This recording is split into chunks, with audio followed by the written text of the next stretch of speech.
Norton, Chairman of the Heat Transfer Society, and I can see now that the meeting room has been opened and we are starting to assemble. We're going to give it a couple of minutes. At 12:02, we will start the forum. Thank you.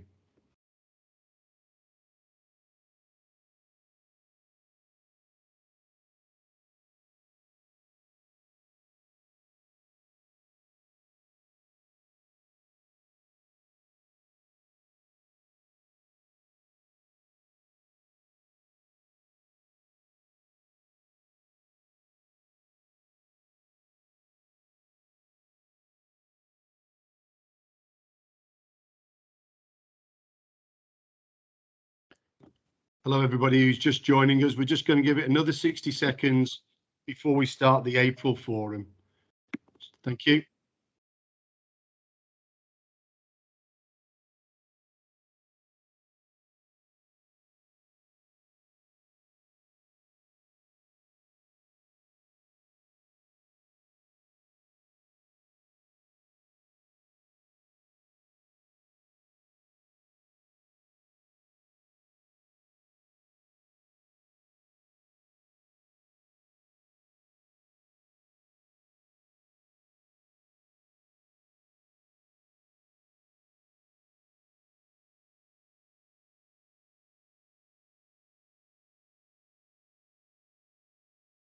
Good afternoon, 12:02, 26th of April.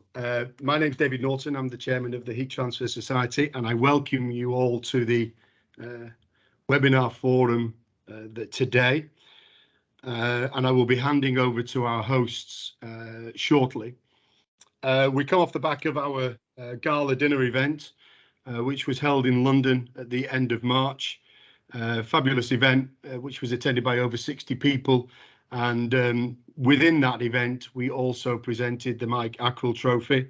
And the Mike Ackrill Trophy is used as a prize. It's a prize. It's a recognition of an old Heat Transfer Society member. And we present that to the winning best presentation. I think I might be right, but some of my committee members may indeed correct me. But this is the first of the new era. So we run this forum presentation format through until the beginning of March. Then the committee has a decision to make on what the best presentation is. So no pressure on Dr. Brian Miller or Alex Jones, but you may be required at the dinner next March to receive the trophy. So with no further ado, there's no particular announcements from the society at this moment in time, but what I can say is that this is a fantastic event, by the way. Somebody's done very well on their publication, because we've got over 30 people attending this particular event, so they don't want to listen to me anymore. So ANSYS of engineering simulation, heat technologies for heat transfer. This is going to be done by Wilde Analysis, and we appreciate them putting themselves forward for a forum opportunity. The format will take that Brian and Alex will do a presentation which will last between 35 and 40 minutes. There will be questions that can be raised, and if you do that through the chat forum, that works extremely well. So please follow that forum, and then I will try and facilitate those questions at the end. We finish sharp at 1 o'clock, and over to Brian and Alex. Thank you very much. Thank you, David, and thank you for inviting us to be part of this forum event today. So good afternoon, everyone, and thank you for joining us. As David said, my name is Brian Miller, and I'm joined by my colleague Alex Jones. Our technical director, Simon Leaf, is also online, so he can hopefully contribute to any discussion at the end too. As mentioned, this presentation will focus on simulation technologies, specifically for heat transfer. As our own experience is heavily with ANSYS, much of what we present will relate to this software, although many of the principles and methods will apply to other simulation tools you may use as well. So although we will try to make this presentation as software neutral as possible, just please excuse us if some ANSYS terminology slips in. So time permitting, we'll try and follow this agenda.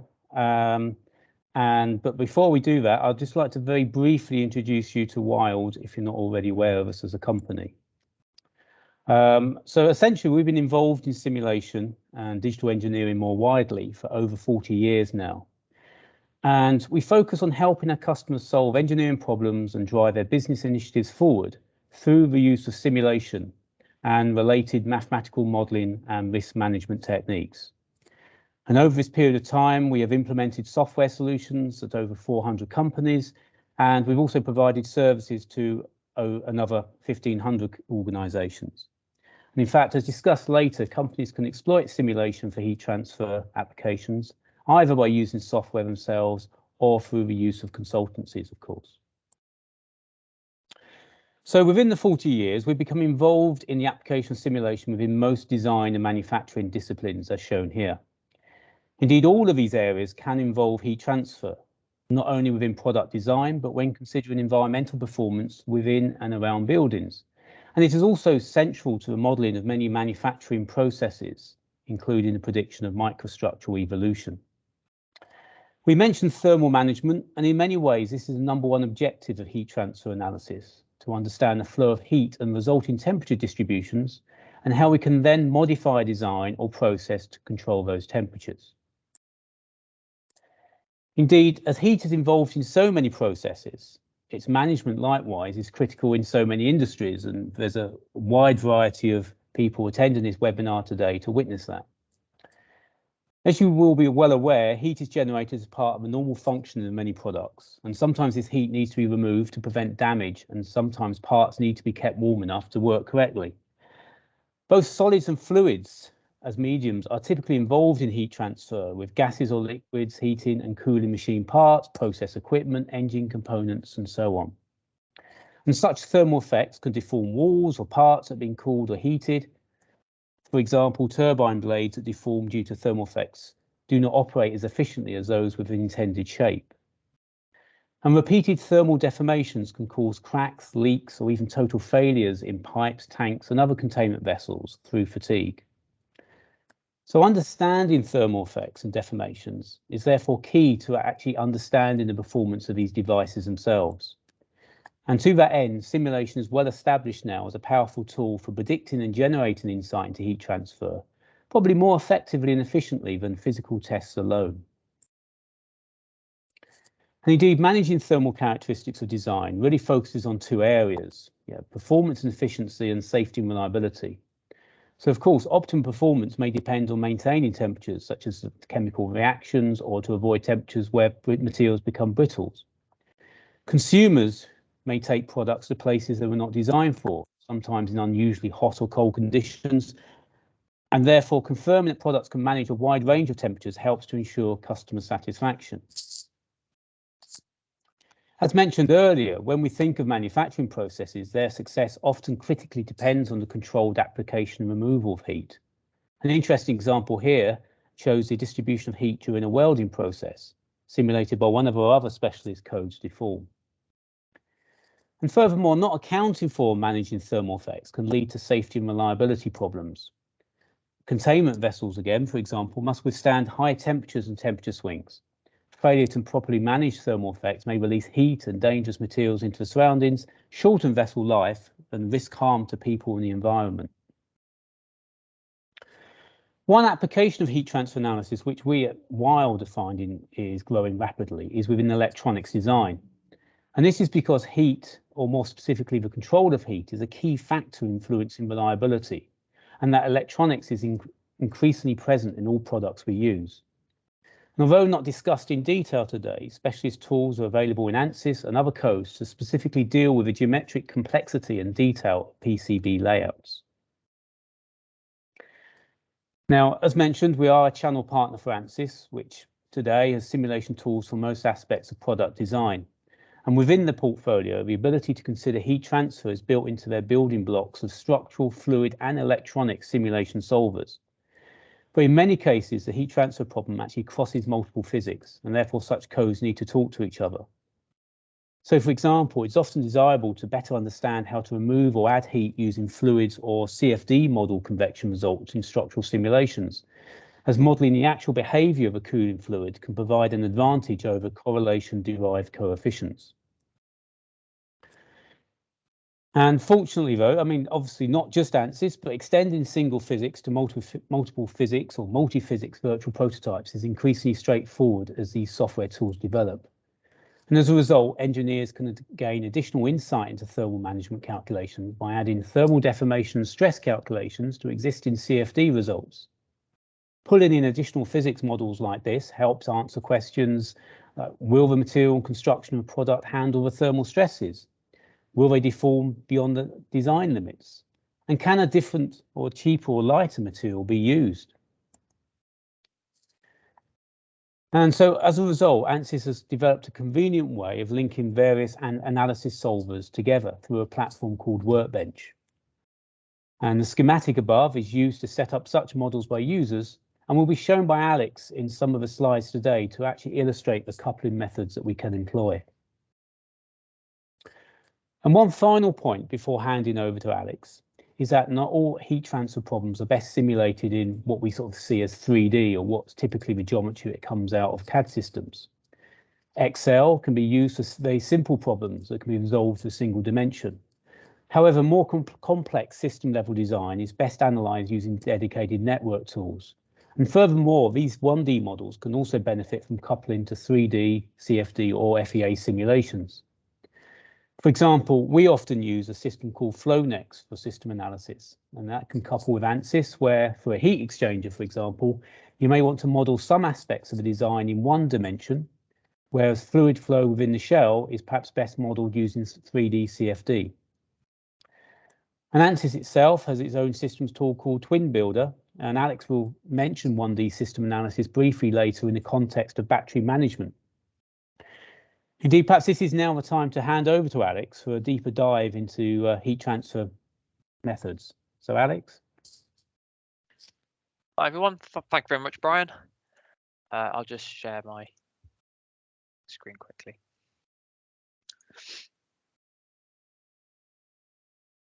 There we go. So we thought it would be good to give a little bit more of a technical insight as to what computational methods are capable of in terms of heat transfer. So we're just going to cover a few methods today. In particular, these two methods shown on screen.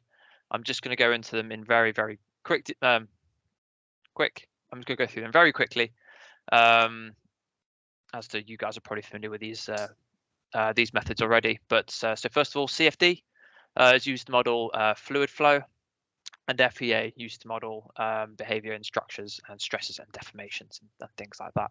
So to start with, CFD main method involves the use of control volumes, where the variable fluxes are computed in each of the volumes, and these add up to give you an overall picture of the system that you're simulating.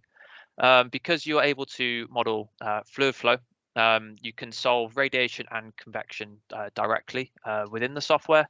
And conduction within solid domains can also be included, as I'll go into a little bit later on.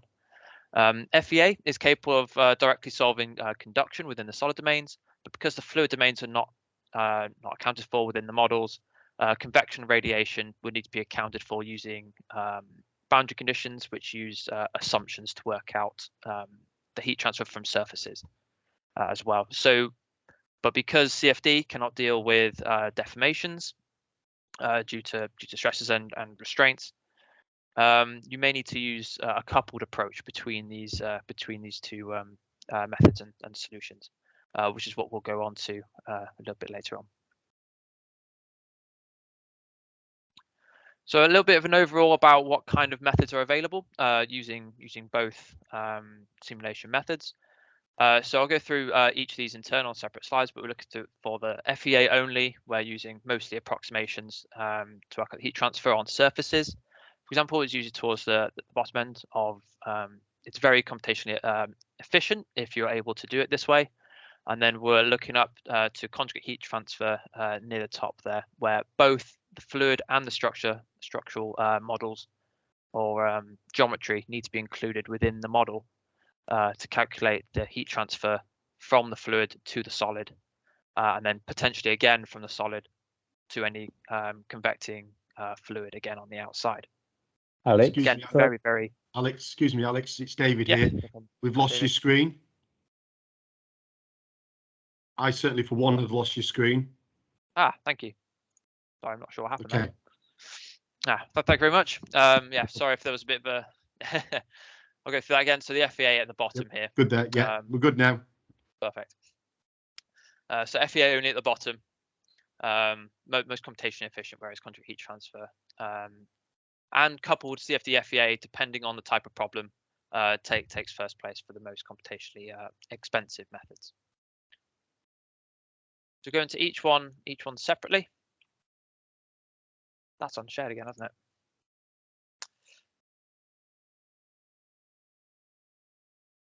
There we go. So the fluid only CFD simulation. So just as a summary of what kind of this involves, includes just the flow domain, where the heat transfer coefficients and temperatures on the outer surfaces, or whichever surfaces we want to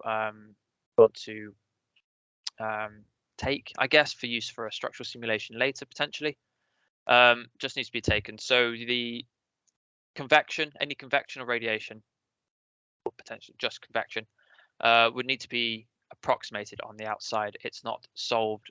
The heat transfer from the fluid to the solid is not necessarily directly solved. It would need to be accounted for in some way in the model.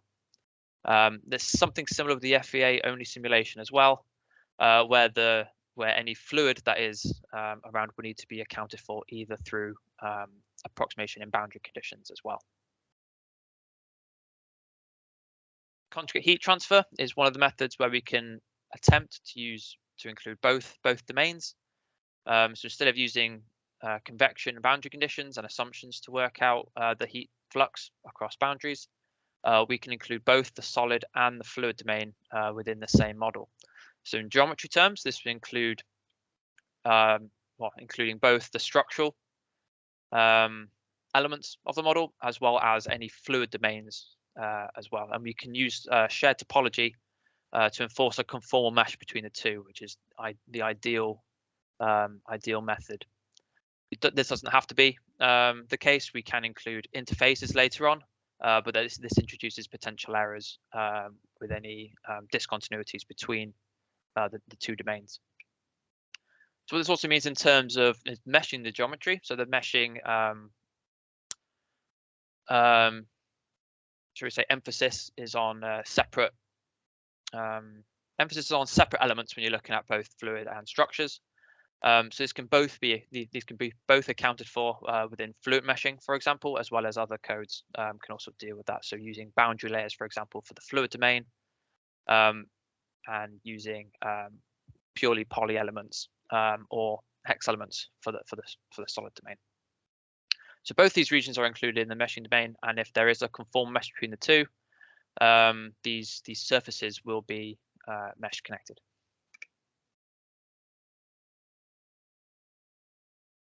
Mesh connecting these regions does eliminate the need for potentially complicated interfaces in the CFD setup a little bit later on. So both velocity and turbulence within the fluid is calculated within the CFD, and this will determine the heat transfer to any walls and surfaces. The conduction through the solid regions is also directly included. Onto the two-way coupling. So this is mostly useful when we have a transient analysis, where the deformation of the structure will then influence the fluid flow later on. So, for example, I have an impeller blade which flutters as the air moves across it and it's in operation. If we were to use blades as another example, so turbine blades will have internal cooling systems. If these were to deform, this could influence how that blade is cooled further on, and that is something we can look at in a two-way coupled CFD and FEA analysis. So just an example workflow, or potentially when we're looking at coupled simulation using FEA and CFD. So the idea is to get temperatures or an accurate temperature map from a CFD model, whether this is a CFD fluid only model or a CHT model or conjugate heat transfer model. So we're looking at mapping temperatures from the CFD onto the FEA model. These two models can be different. They can be meshed differently as well, as the emphasis again on meshing can be on different aspects of the models. And then we use the FEA model to work out deformations and stresses within the structure, which we can then use to calculate fatigue, and you can run fatigue studies on these. Okay, so we're going to start with the FEA side of heat transfer, so the FEA only side. So we can look at steady state, we can look at a transient analysis, and linear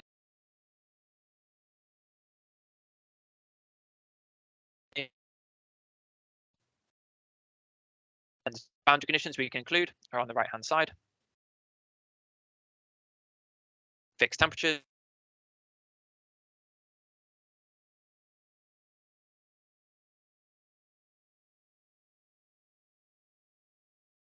of fixed heat flows,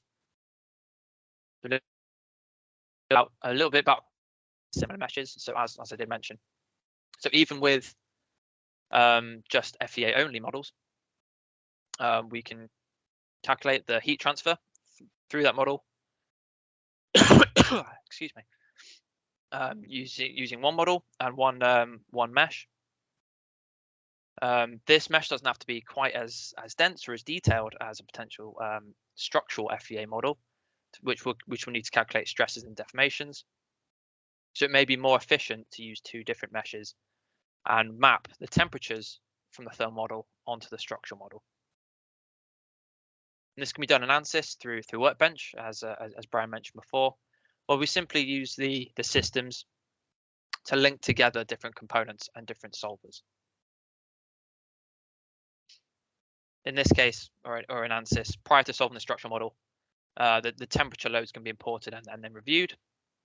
There are some settings which you can use to alter this mapping process, and you may need to find one which is adequate for the models that you're using.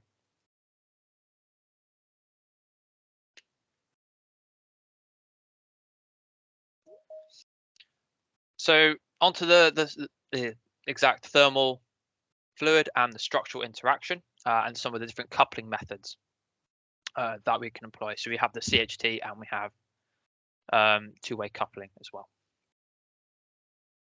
So just as we just mentioned for the FEA thermal, we can link together a result from a fluid flow analysis. In this case, we're using ANSYS Fluent.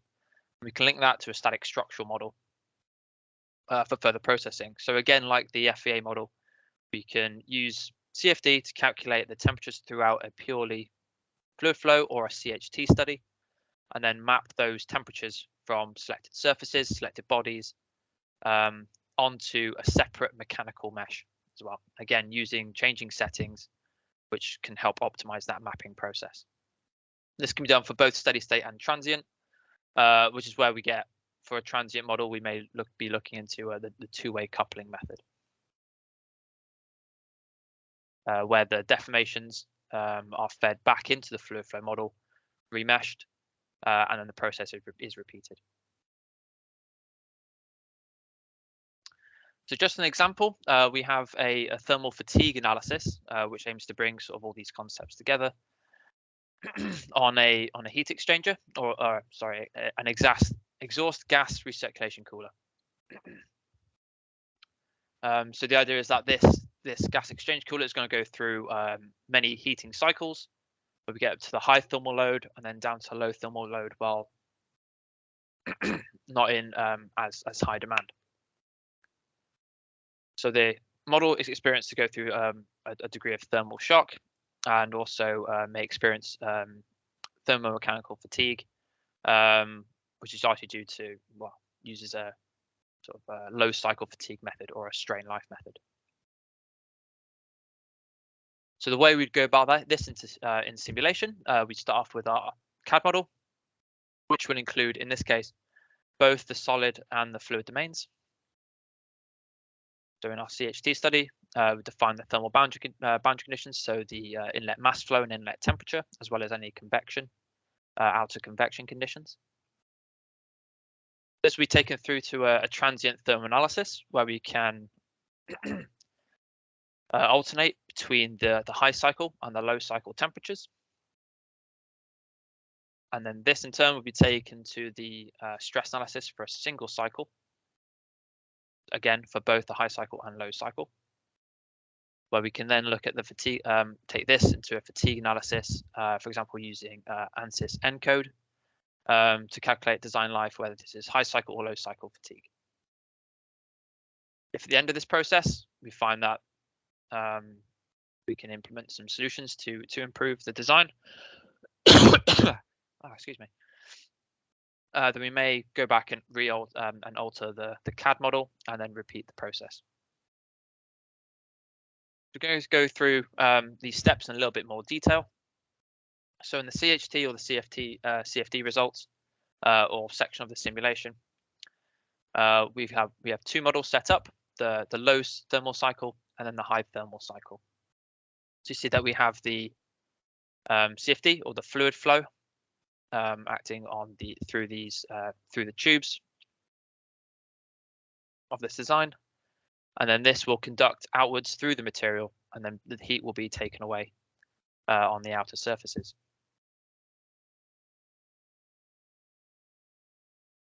So for the mechanical analysis or the transient analysis, we have both the hot and cold cycles from the CFD, and these will be alternated over a period of time which is specified in the transient solver, and we can see how this temperature varies, and we need to essentially wait until this temperature has reached a quasi-static state near the end. So we know that we're getting within operation after the design is already heated up to the required temperature. The stress results, once we have all that temperature data, we can import that into our structural solver. And this will be used to calculate the stresses, the deformations and the stresses for each of the time points that we have.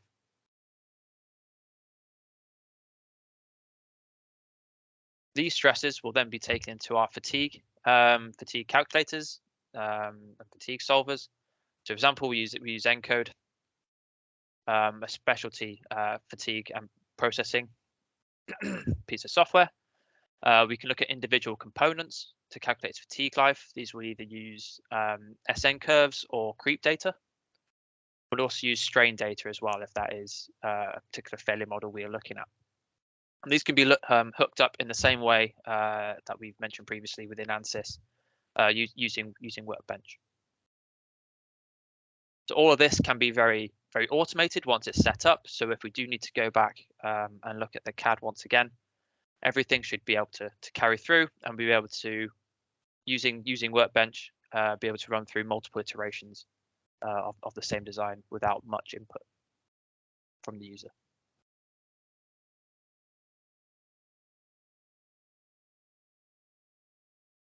So just a little bit about some functionality within the electronics desktop as well. So looking at electromagnetics and how this can feed into our workflows. So for example, if we're looking at sort of chips and motors, we can use specialist software to look at this, either HFSS or Maxwell from ANSYS or any other equivalent software. What we use these for is to calculate EM losses, which when taken into an FE8 or CFD model, we can use to calculate the heat dissipation from those electrical components. This, like before, can be taken then into a structural FEA where we can calculate again stresses and deformations of chips and boards, if that is something that we want to look at. We could even stop at the CFD method if we are just wanting to optimize the location of fans, for example, to help cool PCBs. So the reason why we need to go through this process is largely for thermal reliability, to improve thermal integrity and optimize cooling strategies. For example, moving fans around a computer or a laptop to get the optimal thermal performance. With the optimal thermal performance, we were able to run our chips hotter and therefore get the maximum potential out of them without them having to be restricted to not reach a critical temperature. Again, the solution to that is to use multiple different physics, link them together, and to get an overall picture of the system. So again, the benefits of this are to improve reliability over time and to maximize our designs in trying to get the best cooling rate within our models and within our products. And just the final aside, as Brian mentioned, we're going to look at a little bit of system modeling and how this can be used. So the example I have here are a battery and cell heat transfer modeling.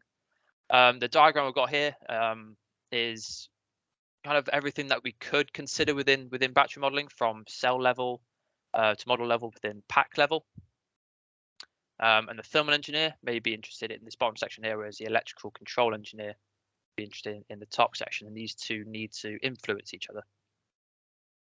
So what might be best to model this whole network is through a specific network model, as Brian mentioned. ANSYS have a product called Twin Builder, which is created for this type of analysis. And within that, we can insert certain CHT models to both influence and help inform the network model, but also get more insight into specific processes, for example, thermal abuse.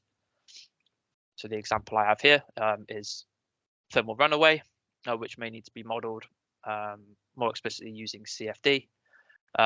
This example here is when a nail has penetrated the battery, and due to the linking of parts of the battery which should not be linked together, we end up getting a chemical process which runs out of control and the battery heats up to unacceptable temperatures and therefore fails by the end.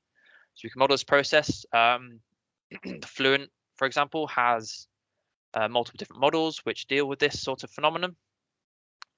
Multiple other softwares do as well. But just to give you an idea of what can be simulated, although for something as complicated as a battery, if we're looking to get an idea of the entire system, it's likely to be beneficial to try and use a system model, which looks a little bit like this schematic in the bottom left, where components, the behavior of different components influence other parts as well, which is just too large to handle within a CFD model. We can get the behavior of the entire system.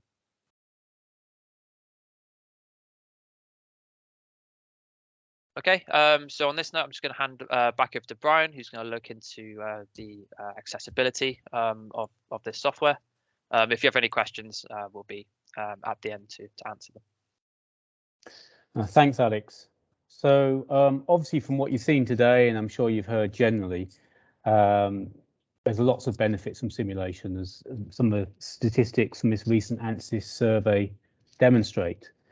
But even though these benefits are known and recorded and promoted in case studies, at Wilde and elsewhere, we still see many companies not taking advantage of simulation for many reasons. So first of all, there's probably three main adoption challenges, if you like. We still see some barriers, or it's perceived they're barriers of entry. Software may be perceived as difficult to use or slow. There may be issues of limited skills of an organization at the moment, where if there is even simulation being used in an organization, that's perhaps just in a domain of one or two experts, whereas obviously there's lots of other engineers who perhaps don't have access. And thirdly, and in fact linked to both of these, is that there's probably a missed opportunity at the moment with simulation that is not really being used always at the start of the design process, where you can be more innovative and you can make changes with less cost on the development. And so in many cases, I would suggest heat transfer analysis, like other types of analysis, is still really only undertaken at the validation phase, and therefore perhaps not getting the full benefit from it. So very briefly, I'd like to just talk about a few developments in ANSYS and elsewhere to perhaps overcome some of these barriers involving skills, usability, speed, cost of software, and indeed limited resources at companies. So very briefly, first of all, in terms of skills, I mean, obviously, there's always been training and there's lots of resources online. But what we've seen recently is software developers like ANSYS responding to this by providing much more accessible training materials online. In fact, even a subscription portal where there's very much self-paced learning. It means that engineers can pick up the knowledge as and when they need it. They can fit it in within their sort of hybrid working, and many other benefits as well. And indeed, we've seen this in the last couple of years been a really good way of companies not only getting used to the tools they have, but to really fully understand all the benefits of simulation and to expand their capabilities accordingly. When it actually comes to the tools themselves, then there's for designers and engineers to make use of simulation rather than just a few, the dedicated analysts. Then we look at a few sort of key requirements, if you like. We want it to be able to bring in CAD seamlessly and easily. We want to be able to modify that CAD very quickly. And we're now starting to look at tools having 2 levels of simulation. Stuff for first level concepts, which is quick, very easy to use.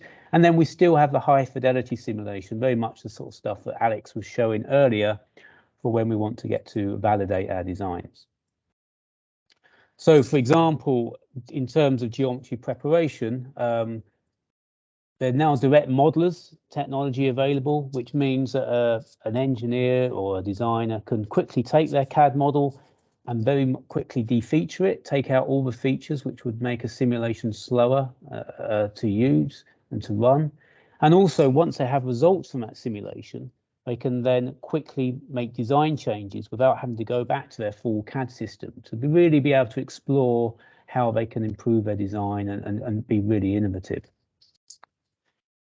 Another recent development is what we call real-time simulation, where these codes are now starting to use the graphics cards rather than the CPUs within PCs to get virtually real-time simulation. In fact, Alex, if you've got a minute, I perhaps can borrow you again just to show actually a live demonstration for a minute or two on this. Yeah, of course. So if I just share my screen again, hopefully it stays on.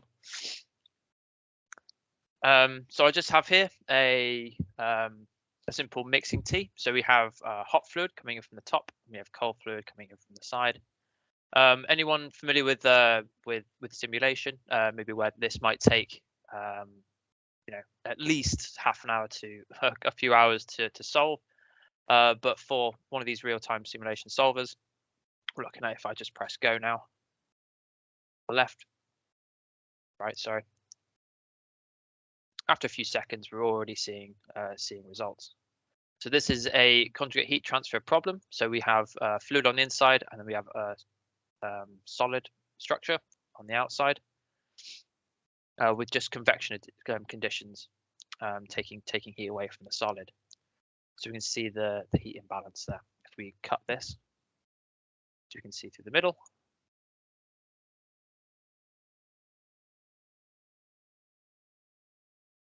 You can see that the heat path there as well, and we'll be able to get the average temperature on this mixing vessel there as well. But what is good about this type of method is that we're able to make these changes. So if I just triple the mass flow through one of the outlets, it's only really a few seconds before we're able to see what kind of changes this, what kind of influence this change has on our results. Do we see the mixing characteristics of this configuration is much different to that we had before. So this can inform designers whether the changes they are making are beneficial to what they're after much earlier in the process before having to give it away to a specific an analyst, I'll say, to look into it using flagship tools. Okay, thanks, Alex. And just to suggest, that was actually a live simulation being undertaken there, that rather than just an animation. Okay, so we have these very fast tools, but a lot of analysts or engine companies that we still talk to at the moment still find that they need to get results quicker, particularly for their validation. Obviously, there's general pressures to be able to develop products faster, and certainly for very complex validation type simulations, a lot of companies are still having to wait until the next morning to get the high fidelity results. And the problem with that is that if you have to sort of cut corners with simulations because of perhaps computer limitations, then obviously that has some negative impacts. Obviously, it means that you may have to make simple models, so your accuracy is less. And perhaps moreover, that you're then only going to perhaps minimize the number of simulations you actually do, where then you're not really getting the most out of simulation in terms of being able to explore your whole design space, if you like, to be able to run design experiment studies and to really get good insight at all the bounds of your design, of how it performs. So another technology that is becoming more commonplace is using the cloud to help companies here, so they don't have to rely on their local hardware. As a result, in this one example, we're seeing a speed up of 25 times for a CFD analysis by using the power of the cloud. And also we can even do a lot of the setting up and the looking at results on the cloud as well to minimize data transfer. So all of this it helps companies be able to run more simulations in less time. Another aspect or barrier is regarding the cost of licensing and the flexibility to license if you need different types of capability or different amounts of capability at different times in your product development cycle. So again, there's much more flexible licensing than perhaps traditionally associated with simulation software like ANSYS. We've now moved into sort of pay-as-you-go type models. There's short-term leases, and as I've just shown, because you can also run simulations on the cloud as well as locally, it gives you much more flexibility to sort of build your simulation requirements around your project timescales and your project demands. One other thing that we've had recently is some innovative pricing for startup programs. Lots of companies like ANSYS are very keen, obviously, to support those new entrepreneurs and startups.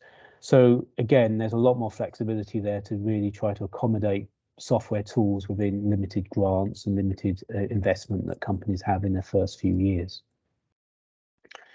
But of course, after all of that, if it still isn't right for a company to invest in software in-house, or have their own simulation capability, maybe skills, time, budget, or even indeed focus, then of course there's always that other option of using dedicated consultants, and certainly this should be a way to consider using simulation.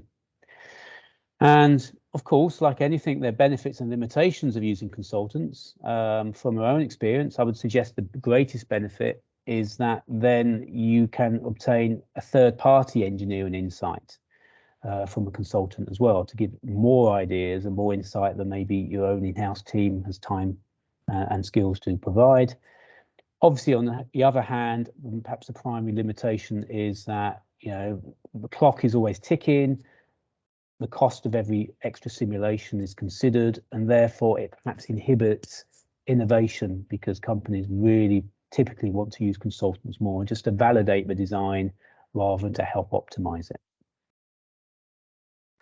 But just to round off, just to give you a few examples of the sort of projects we get involved with on the consulting level, just to really give you an idea of the sort of a range of heat transfer type problems that are out there and how simulation can address. You know, in a limited time, we've been involved today to discuss this. We've been involved from companies from looking at development work for small modular nuclear reactors, to looking at ventilation analysis within a combustion plant. Indeed, actually HVAC applications is increasingly an area we see using simulation. Obviously, a lot of that can, you know, temperature differences can affect convection, of course. And this is important, obviously, when we look at sustainable building design as well, and energy minimization. And as we mentioned earlier, heat transfer is very much associated with manufacturing processes, and in our own experience, in addition to sort of typical hot forging or injection molding or other well-used production methods, we do get involved in projects such as this, where we're looking at curing processes, where then we're coupling maybe radiative and convective heat transfer with other types of mathematical modeling for actually predicting the curing process itself. And finally, as we've also discussed today, thermal management of electronic devices is becoming increasingly popular, and thereby simulation is being used increasingly in this area. So we may be used, in this case, we're looking at guiding where heat sinks are positioned and trying to optimize forced and natural cooling, cooling convection. And this we anticipate is going to only grow as more and more products involve packaged electronics. And of course, you know, if you have time, please look at our website. There's other case studies available, as well as on the internet generally. So just to wrap up, hopefully this presentation gives you a good overview of the application of simulation to heat transfer and many of the sort of the mathematical methods available today. And we've just touched upon perhaps trying to encourage more heat transfer analysis in the future from recent developments, such as real-time simulation, as you saw an example, generally making the software easy to use, as well as using cloud and flexible licensing just to try to fit within people's time and budgets. And of course, as we mentioned, if developing an in-house capability is not for you for any reason, then don't dismiss the use of consultants, which can be a quick and convenient way of taking advantage of the benefits of simulation, as well as extending your own in-house team. So that's all from us. Just like to hand you back over to David briefly, and obviously we'd be pleased to take any questions or answer what's been posted on the chat. Thank you, Brian. Excellent. Firstly, Brian and Alex, very seamless presentation there, well entwined, very articulate, and the dog's cute as well, whoever that belongs to. So no, excellent, very well done. Appreciate that. I've got a couple of questions which run through my mind. Yeah, I get a bit cynical about these simulations, I guess, because generally they cost money. So for an organisation like BIH, we design and supply bespoke equipment. I was getting a feeling there that your offering or your capabilities are very well placed in where organizations are looking to develop, production lines or prototype analysis of maybe mass-produced equipment. Maybe that's a wrong meaning for me, but do you, in terms of your work that you do with industry, is that related to production, mass production equipment, or bespoke equipment like what our organization would do? If I start with this one, all types is the easy answer, really. I mean, obviously, in many ways, using simulation is a very good way of looking at bespoke design, where maybe you have to be a bit more innovative. Maybe you don't have lots of physical prototypes that you are happy to build and test, rather in mass production.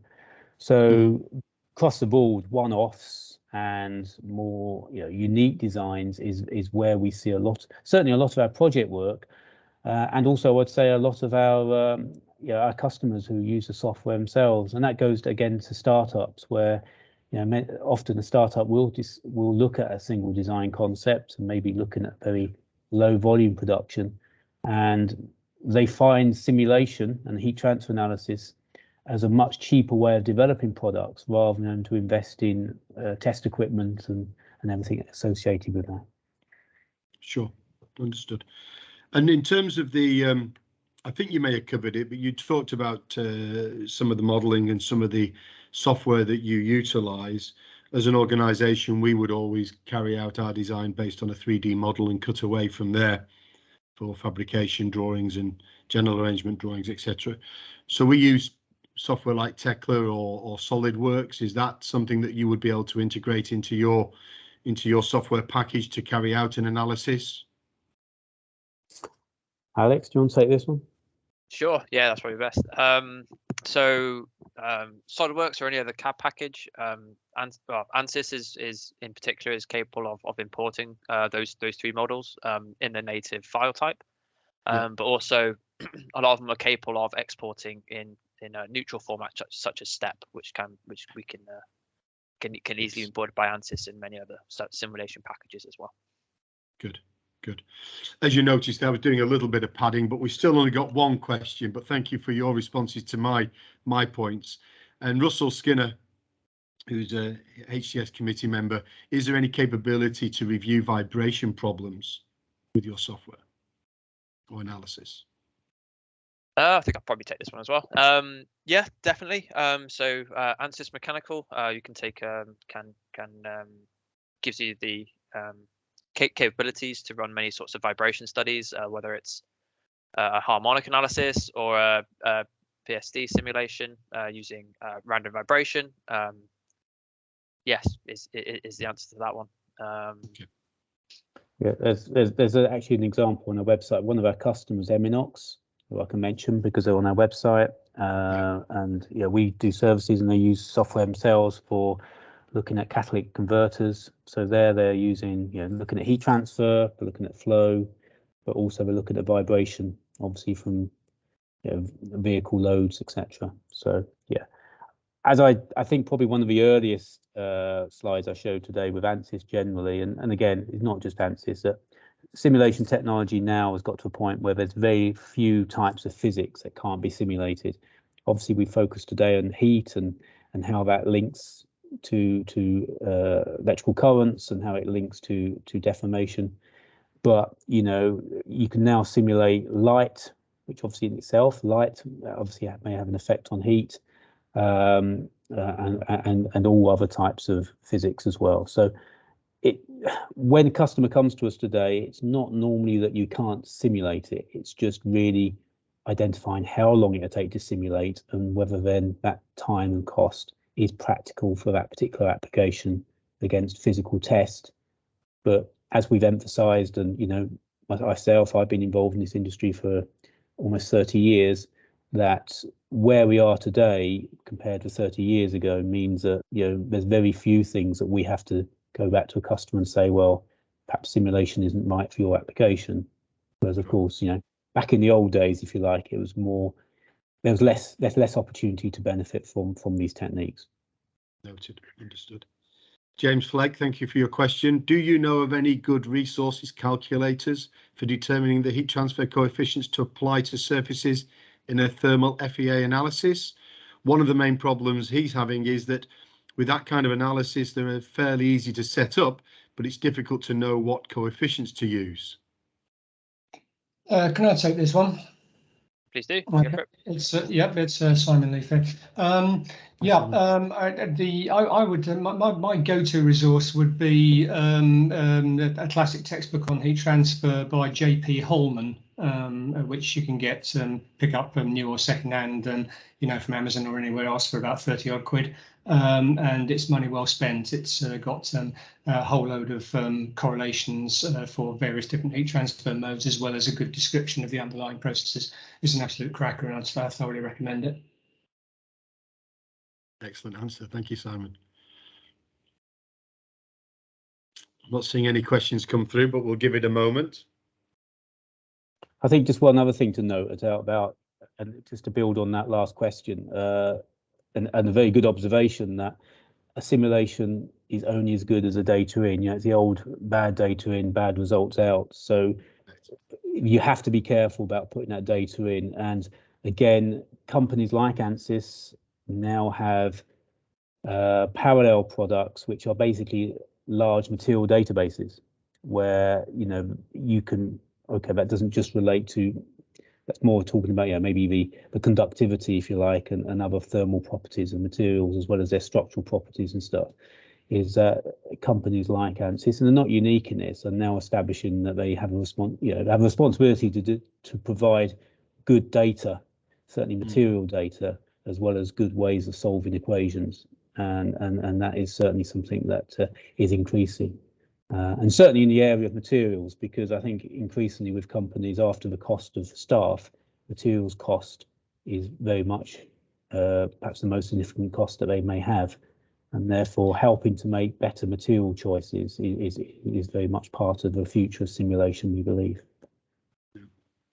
Understood. No, if we didn't have customers, staff, or supply chain, you know, this life would be a lot easier, right? So, yeah, for sure. So, we are going to, unless there's any objection, share the presentation with the people who've attended today. I'm not sure if there's any restriction, but I do note that you've obviously had a lot of simulations, so I would imagine that maybe those would need to be carved out if we are going to share that presentation. So I think we'd be fine. I think obviously we're always very careful with confidentiality, so anything we mentioned today is generally public domain material. There's a lot more, obviously, again, on the ANSYS site, our site, and also everywhere on the internet. You know, anybody who's interested in heat transfer analysis, there's lots and lots of information out there. If you care, if you care to pare it back in any way, shape, or form, then that is absolutely fine. But it will then give people the opportunity to reach out to you. I know they'll have taken note of your email addresses, etc. So, okay, I've not got any raised hands. I've got no further questions. But it was an excellent presentation. I think the Heat Transfer Society, and maybe I'm a little bit biased, we're predominantly oil and gas based, or we have been traditionally. And again, that may not be a true reflection, but certainly that's my background. And as a result of that, these analysis that you're carrying out on different technologies and electronics and various other mediums is an interesting insight and a different use of heat transfer. And certainly we hope that our members have enjoyed the presentation, which I think again was excellently put together and very seamless, and the questions have been answered extremely well as well. So thank you very much. You polished performance, and credit to you all who were involved. So thank you for putting the presentation on. I will allow you to say goodbye, but essentially we are looking for further forum events. This medium has attracted almost 40. I think it was over 40 at one point. I know people will start be dropping away as they head off for their lunch. But essentially, if you are interested in presenting to the Heat Transfer Society, please get in touch, and we can certainly facilitate a forum such as this to reach out to your customers and a wider audience. So please take advantage of that. Great, okay, anything from Wilde before we close? No, I just want to thank you again, David, for giving us this opportunity. I think your memberships responded really well. In fact, I think we actually had over almost 90 people register. So obviously some of those we can show in the presentation too as well. So it shows that there's obviously a lot of interest in this, which is great news for all of us, really. Yes. So yeah, it's been a pleasure. Okay, no, thank you very much again. One or two acknowledgements coming through from Stuart and Stephanie, so that's very kind. But we shall leave you all in peace. Enjoy the rest of your day and stay safe. Thank you, everybody. Bye-bye. Bye-bye. Bye.